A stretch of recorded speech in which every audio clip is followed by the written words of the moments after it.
When I first moved to the North Country in 2000, John McHugh, moderate Republican, owned this congressional district. And then Bill Owens, moderate Democrat, took over. The region split between George W. Bush and Al Gore in 2000. Barack Obama won by a landslide in 2008. This was a purple place. But since then, the North Country has become solid red Republican. We sort through voter data to understand what happened and try to answer why. That's today's story of the day. Support for Story of the Day comes from Long Run Wealth, an SEC-registered investment advisor in Lake Placid, providing comprehensive wealth management, retirement, and financial planning solutions. LongRunWealth.com. Hey, I'm David Sommerstein. It's Wednesday, July 31st, the last day of July. First up, New York State has a program to help families pay for air conditioning units and fans to stay safe during extreme heat. But with summer only halfway over, the funding for that program has run out. WSKG's Rebecca Redelmeyer has more. New York State has closed applications for this year's cooling assistance program. It covers the cost of an air conditioning unit or fan for eligible low-income households that include members who are vulnerable to heat, like those with a medical condition exacerbated by extreme heat and children and older adults. A spokesperson for the Office of Temporary and Disability Assistance said the program opened on April 15th, 2 weeks earlier than last year, to encourage early applications, so more AC units could be installed before the hot weather arrived.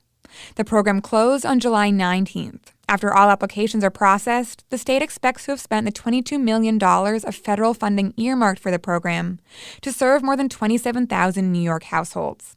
In Ithaca, I'm Rebecca Redelmeyer for the New York Public News Network.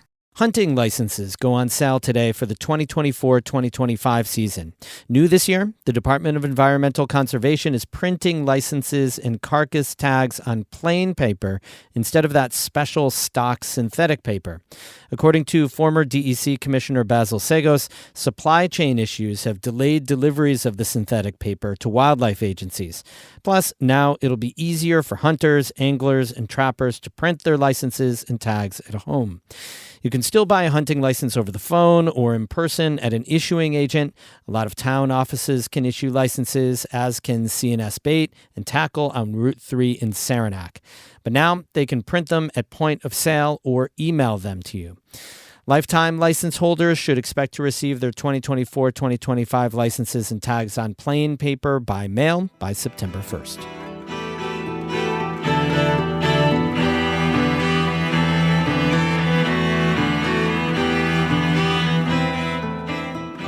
We're just months away from the next general election. Voters in the North Country will cast their ballots for a new president, for Congress, and dozens of county and local races. The North Country has seen a significant political shift in recent decades, from reliably blue to purple to increasingly red. We wanted to take a deeper look at North Country voters, which political parties they're identifying with, and who they're casting ballots for. So NCPR intern Zach Jaworski dug into voter data and joined Monica Sandreski on Northern Light to report back. So I looked at 10 North Country counties, all within New York's 21st congressional district. And the key data that I looked at was voter registration. You know, how many registered Republicans, Democrats, independents, and unaffiliated voters there are. I grouped together some larger parties based on political leanings. For example, on the right, I combined conservatives and Republicans together, and on the left, Democrats and members of the working families parties, because typically those parties do share the same candidates. I also grouped together independents with voters who aren't affiliated with any political party. So how have voters changed over the last decade? So since 2014, the number of voters in the North Country has actually gone up, the number of registered voters. But the number of people registered specifically with parties on either the left or the right has actually gone down. We've seen a real rise in the number of independent or unaffiliated voters in the last decade, up by almost 20,000 people region-wide.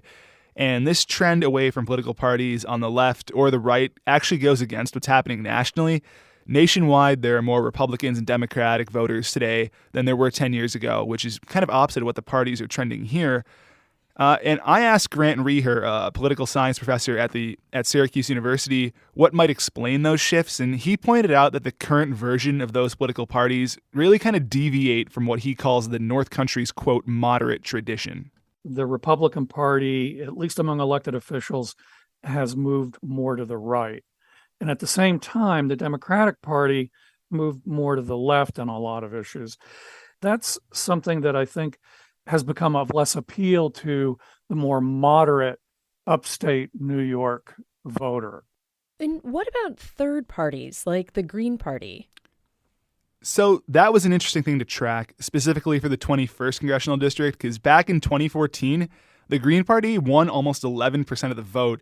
And in 2016, they got just about 5% of the vote. And those are both far ahead of their performance, both state and nationwide. But after 2018, they sort of disappeared. And since then, Congresswoman Elise Stefanik and her Democratic opponents have been the only ones receiving a significant share of the vote. So that's the big picture here. Zooming in a little bit, did any individual counties see changes? Yeah, so the parties on the left lost voters in 7 of the 10 counties. Meanwhile, the parties on the right actually gained voters in 6 of the 10 counties. And were there some political flips in the last decade? St. Lawrence County used to be very reliably blue. Actually, Obama won the county by 17 points when he ran for re-election. And other Democratic presidential candidates won the county every election for decades up until Trump came onto the scene. But since then, St. Lawrence County has flipped from blue to red. Trump won here by 14 points in the last election. And Franklin County is actually also on the verge of flipping. There's a razor-thin margin separating the right and the left in that county that's only gotten tighter since 2014. The amount of registered Republicans has been steadily creeping up since then. And what about this upcoming congressional race we have? So once again, Elise Stefanik is on the Republican line. Paula Collins is running against her as a Democrat. But compared to previous challengers, Collins is underfunded and has recently faced accusations that she's misusing campaign funds, something the Federal Election Commission is looking into.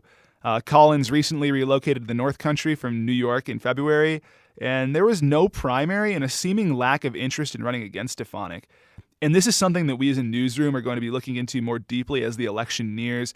Why the Democratic Party in the North Country appears to be losing steam against Stefanik.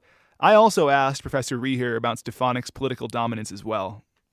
Early on, Stefanik had the advantage of the Democrats having a pretty strong fight amongst themselves in terms of what kind of candidate they were going to run.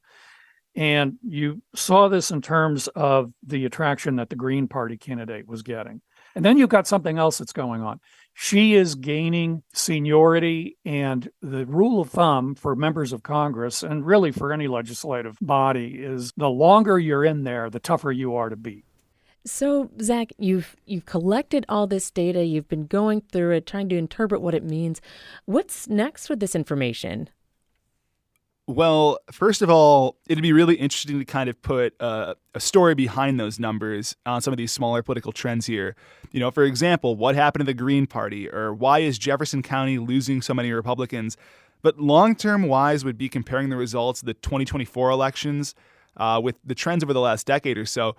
There's a general election coming in November, and that'll give us plenty of new data points surrounding, who carries the district in the presidential election and who wins a congressional race and by what margin. So it definitely opens up a whole host of stories to be told, specifically the stories behind the numbers. That's our news intern, Zach Jaworski, a St. Lawrence University student. So great. Such amazing work. And he was speaking with Monica Sandreski, our host of Northern Light. That's our other daily news show. And you can hear it by podcast or on the radio weekdays from 8 to 8:30 in the morning. Music today by Oscar Sarmiento of Potsdam and Muskox of Ottawa. I'm David Summerstein, North Country Public Radio.